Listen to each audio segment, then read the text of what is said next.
बच्चों, मैं आज आपको एनवायरमेंटल फैक्टर लाइट के बारे में बताऊंगा। वातावरणीय कारक प्रकाश। प्रकाश विकिरणीय ऊर्जा का एक भाग होता है जिसका प्राणियों पर गहरा प्रभाव पड़ता है। सूर्य, चंद्रमा, तारे, संदीप्तशील अंग ल्यूमिनेसेंट ऑर्गन्स प्रकाश के प्रमुख प्राकृतिक स्रोत होते हैं। इनमें से सूर्य द्वारा उत्सर्जित प्रकाश प्राणियों की क्रियाओं को निर्देशित करने में मुख्य भूमिका अदा करता है। सभी प्राणी अपनी ऊर्जा प्रत्यक्ष या अप्रत्यक्ष रूप से ही प्राप्त करते हैं। सूर्य की संपूर्ण ऊर्जा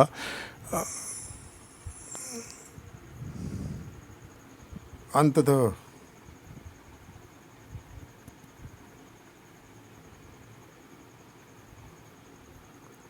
ऊष्मा के रूप में परिवर्तित हो जाती है, परंतु ऊष्मा में परिवर्तित हो जाने से पहले सूर्य से प्राप्त विकिरणों का कुछ अंश जीव संबंधी प्रकाश रासायनिक क्रियाओं में भाग ले लेता है। सबसे अधिक महत्वपूर्ण प्रकाश रासायनिक क्रिया प्रकाश संश्लेषी होती है, जिसके द्वारा हरे पौधे संपूर्ण जीव मंडल के संभरण के लिए भोजन उत्पन्न करते हैं।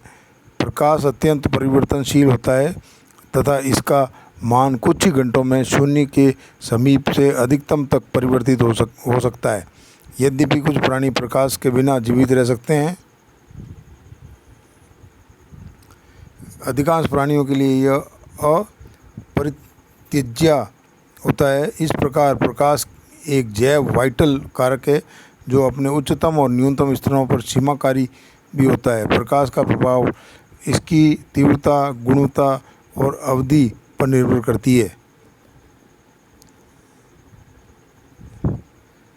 थलीय आवास में प्रकाश।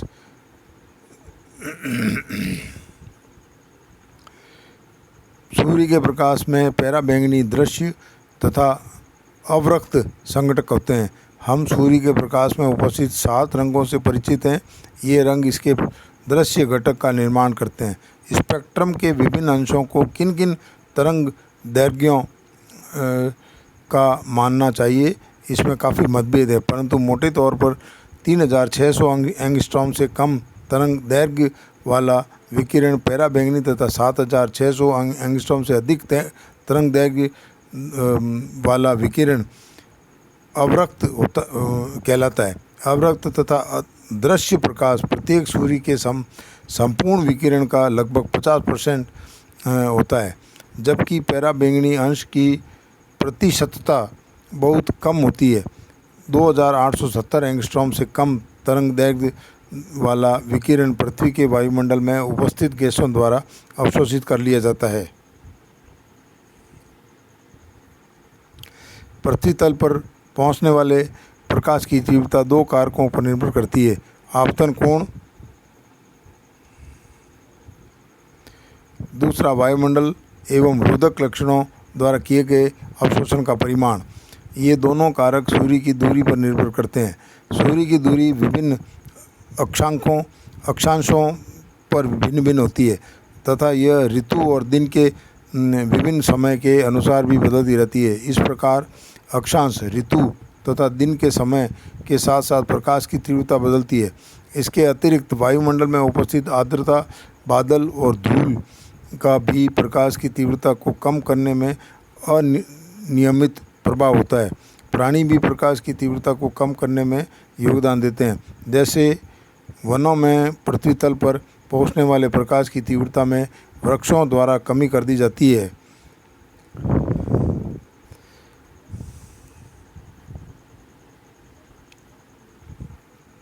प्राणियों द्वारा ग्रहण किए गए प्रकाश के कुल परिमाण पर तीव्रता के परिवर्तनों की अपेक्षा प्रकाश की अवधि में परिवर्तनों का अधिक प्रभाव पड़ता है। प्रकाश की अवधि को प्रायः दीप्तकाल, फोटो पीरियड कहते हैं तथा दिन की अवधि इसका माप होता है। भूमध्य रेखा पर दिन की अवधि हमेशा 12 घंटे होती है, परंतु शीतोष्ण प्रदेशों में बसंत ऋतु के आरंभ होते ही दिन लंबे होने लगते हैं। गर्मी में ध्रुवीय प्रदेशों में दिन 24 घंटे लंबा हो जाता है। प्रकाश की तीव्रता और अवधि की परिवर्तनशील होते हुए भी कम से कम वर्ष के कुछ अंशों में किसी न किसी प्रकार के जीवन के लिए पृथ्वी तल पर पर्याप्त प्रकाश उत्पन्न होता है। किसी न किसी प्रकार के प्राणियों के लिए यह कभी भी अत्यधिक तीव्र भी साबित नहीं होता। पृथ्वी तल पर प्रकाश की संपूर्ण परिसर सामान्यतया जीवन के योग्य होता है। इसलिए उत्तरी ध्रुव से दक्षिणी ध्रुव तक पौधों एवं जंतु पाए जाते हैं। हाँ, जाति विशेष के लिए प्रकाश कभी बहुत अधिक या बहुत कम हो सकता है और इसी कारण से यह प्राणियों की वृद्धि और वितरण को नियंत्रित करता है। जलीय आवास में प्रकाश। जलीय आवास जल की सतह के ऊपर स्थित वायु से प्रकाश प्राप्त करते हैं। जल पर गिरने वाले प्रकाश का लगभग 10% भाग जल की सतह से परावर्तित हो जाता है। शेष प्रकाश जब गहराइयों में जाने लगता है तो अवशोषण व प्रकीर्णन स्कैटरिंग दोनों के कारण ही इसकी तीव्रता कम हो जाती है। इस न्यूनीकरण की दर विलोपन दर एक्सटिंक्शन रेट के रूप में मापी जाती है। इसके अतिरिक्त जल स्पेक्ट्रमी वितरण स्पेक्ट्रल डिस्ट्रीब्यूशन को भी परिवर्तित कर देता है। कुछ मीटर की गहराई पर क्रमशः लाल किरणें अवशोषित हो जाती है। 20 मीटर की गहराई पर नारंगी किरणों का पूर्ण अवशोषण हो जाता है। पीली किरणें 80 मीटर तक जबकि हरी किरणें 80 से 100 मीटर तक प्रवेश करती है। इस प्रकार 80 मीटर की गहराई तक प्रकाश अपने रास्ते में रूपांतरित हो जाता है। महासागरों में 80 मीटर तक की गहराई का प्रदेश सुप्रकाशी क्षेत्र यूफोटिक जोन कहलाता है, क्योंकि इस क्षेत्र में प्रकाश संश्लेषण के लिए पर्याप्त प्रकाश उपलब्ध होता है। 80 से 200 मीटर की गहराई तक का क्षेत्र मंद प्रकाशी क्षेत्र डिस्पोटिक जोन कहलाता है, क्योंकि यहाँ प्रकाश संश्लेषण के लिए प्रकाश अपर्याप्त होता है, परंतु प्राणियों की अनुक्रियाओं के लिए यह पर्याप्त होता है। 200 मीटर तक की गहराई के नीचे अप्रकाशी क्षेत्र एफोटिक जोन कहलाता है, जहाँ जीवीय महत्व के प्रकाश का अभाव होता है।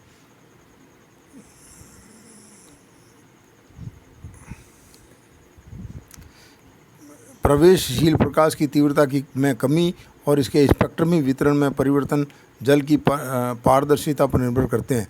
जल की पारदर्शिता स्वयं निलंबित सस्पेंडेड कणों और विलीन पदार्थों पर निर्भर करती है। जिस प्रकार दिन की अवधि में तथा जल सतह पर प्रकाश के परिमाण में ऋतुनिष्ठ परिवर्तन होते रहते हैं, उसी प्रकार जल का पारदर्शिता भी परिवर्तित होती रहती है।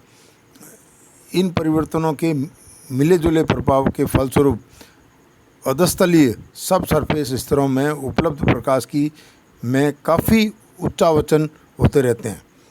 Effects of light.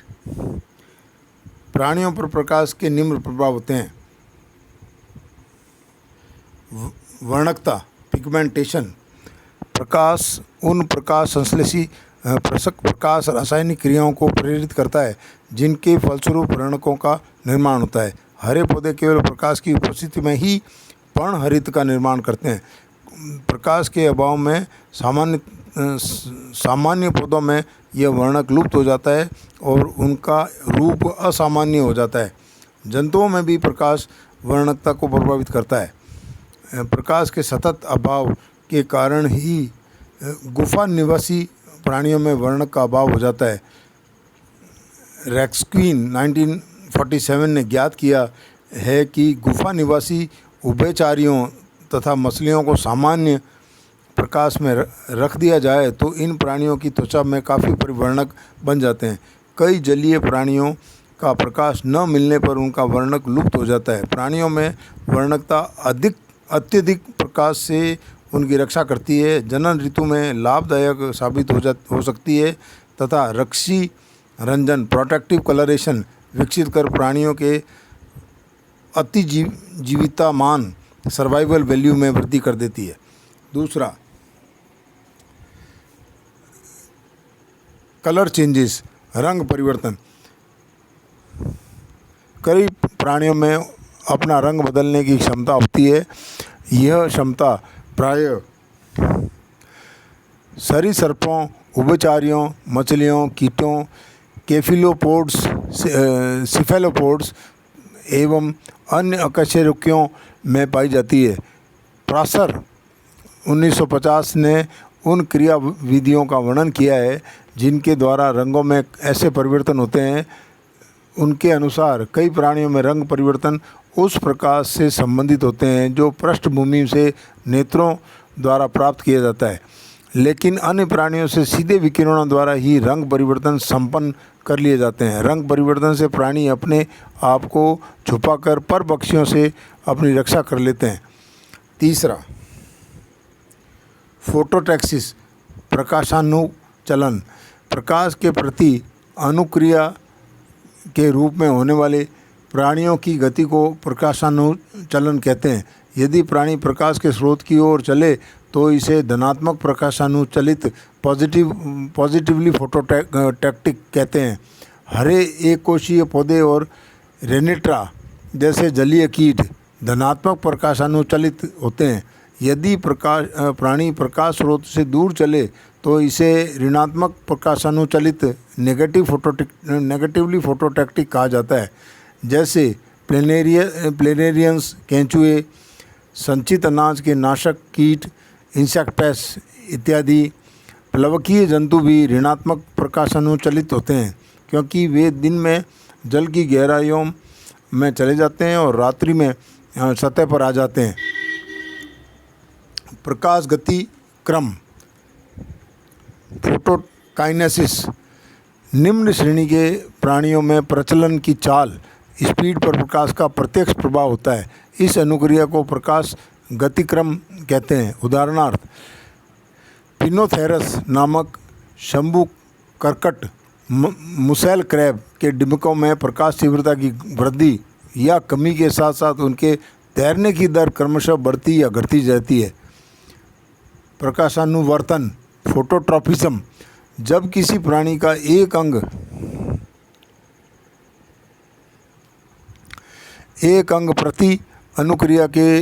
प्रकाश के प्रति अनुक्रिया के रूप में गति प्रदर्शित करे तो इसे प्रकाशानुवर्तन कहते हैं। इस शब्द का सर्वोत्तम प्रयोग वृद्धि या स्फीति गतियों टर्गर मूवमेंट्स द्वारा अभिविन्यास ओरिएंटेशन के लिए किया जाता है। ऐसे अभिविन्यास स्थानबद्ध जीवधारियों द्वारा प्रदर्शित किए जाते हैं। प्रायः हरे पौधे के शीर्ष धनात्मक प्रकाशानुवर्तन प्रदर्शित करते हैं। कई स्थानबद्ध जंतु जैसे हाइड्रोइड्स भी इस क्रिया की अनुक्रिया प्रदर्शित करते हैं। फोटोपीरियोडिसिटी, दीप्तिकालिता। प्रकाश में कई मौलिक नैज आवृत्ताएँ रिदम्स प्रकाश से संबंधित होती है। यह भली प्रकार विदित है कि प्रकाश एवं अंधेरे की दैनिक नैज आवर्तिताएँ जल में और थल पर पौधों और जंतुओं की क्रियाओं को नियंत्रित करती है। दैनिक अवधि लेंथ ऑफ डे भी कई क्रियाओं को नियंत्रित करती है और दैनिक अवधि का नियंत्रणकारी प्रभाव दीप्तिकालिता कहलाता है। कई पक्षियों एवं स्तनधारियों के जनन चक्र, प्रवास अर्थात माइग्रेशन, पैरों तथा बालों में वस्तुनिष्ठ परिवर्तन इत्यादि दीप्तिकालिक क्रियाओं के ही उदाहरण हैं। विजन अर्थात दृष्टि। प्राणियों में दृश्यांग कितने विकसित होंगे यह वातावरण में उपलब्ध प्रकाश की तीव्रता पर निर्भर करता है। समुद्र की गहराइयों गुफाओं में रहने वाले प्राणियों के नेत्र लुप्त हो गए हैं। कई मछलियों क्रस्टेशियंस के नेत्रों में शलाकाओं, रॉड्स, शंकाओं, कोन्स एवं वर्णकों का विशेष समायोजन होता है ताकि वे 500 से 700 मीटर की गहराई तक भी वस्तुओं को देख सकें। कई मछलियों में अंतःसर्पिज नेत्र टेलीस्कोपिक आइज होते हैं। उल्लू, लॉरिस आदि जैसे कुछ स्थलीय प्राणियों में भी बड़े और उभरे हुए नेत्र पाए जाते हैं ताकि वे रात में देख सकें। मेटाबॉलिज्म प्रकाश उपापचय को भी प्रभावित करता है। इसका सर्वोत्तम उदाहरण प्रकाश संश्लेषण है जिसमें प्रकाश की उपस्थिति आवश्यक है। प्राणियों में वर्णकों का उत्पादन जिनका वर्णन ऊपर किया गया है भी उपापचय पर प्रकाश के प्रभाव का उदाहरण है। नेक्स्ट, परिवर्तन। प्रकाश परिवर्धन को तीव्र और धीमे कर देता है। जैसे तापमान जैसे साल्मन के डिम्बकों में को अपने सामान्य परिवर्तन के लिए पर्याप्त प्रकाश की आवश्यकता होती है। प्रकाश के अभाव में उनका परिवर्तन असामान्य हो जाता है और इनकी मृत्यु दर भी बढ़ जाती है। धन्यवाद।